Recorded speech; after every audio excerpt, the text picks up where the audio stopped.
Hello, everyone from Los Angeles, California. I apologize in advance since I am in a hotel room and it's kind of dirty, but I hope you guys don't really mind. And I hope you guys are doing well today. So, today I will be talking about whether the international state system should or should not militarily intervene in Myanmar due to genocidal actions. So, without a further ado, let's begin. The question of whether the international state system should militarily intervene in Myanmar or any other country facing genocide is a very complex and a highly debated issue. Different perspectives from different people exist, and opinions vary based on ethical, legal, political, and practical considerations. Some people argue that the international community has a moral and ethical responsibility to protect innocent people from genocide and other human rights abuses similar to, genocide.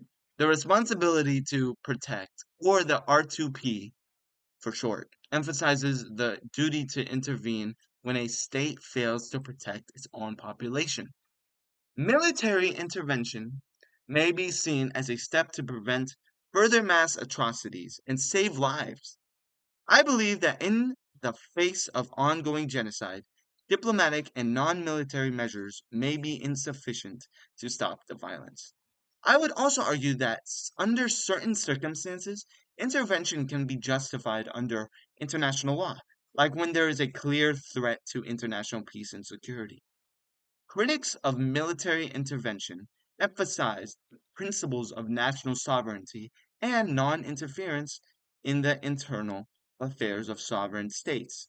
They argue that intervening militarily sets a very dangerous precedent and may lead to violations of a country's autonomy. There is a concern that military intervention can lead to unintended consequences. These consequences include civilian casualties and displacement. The aftermath of interventions in places like Iraq and Libya has fueled skepticism about the consequences of such actions.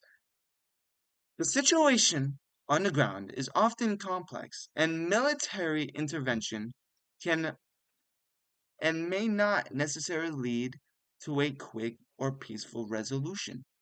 There may be multiple factions involved. Military action can also create more existing tensions because of these, you know, it depends on how big the problem is and how long it would take. And I do believe that diplomatic pressure, economic sanctions, and other non-military measures should be exhausted before resorting to military intervention. Decisions regarding military intervention are often influenced by a combination of these factors I just explained to you. Each situation is unique in its own way, and it may or may not work.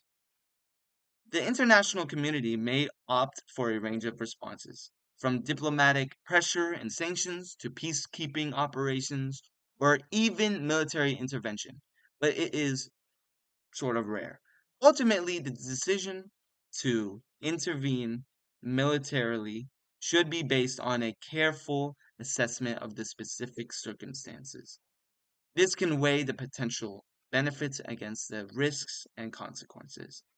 This is a very interesting topic, and I really enjoyed this topic.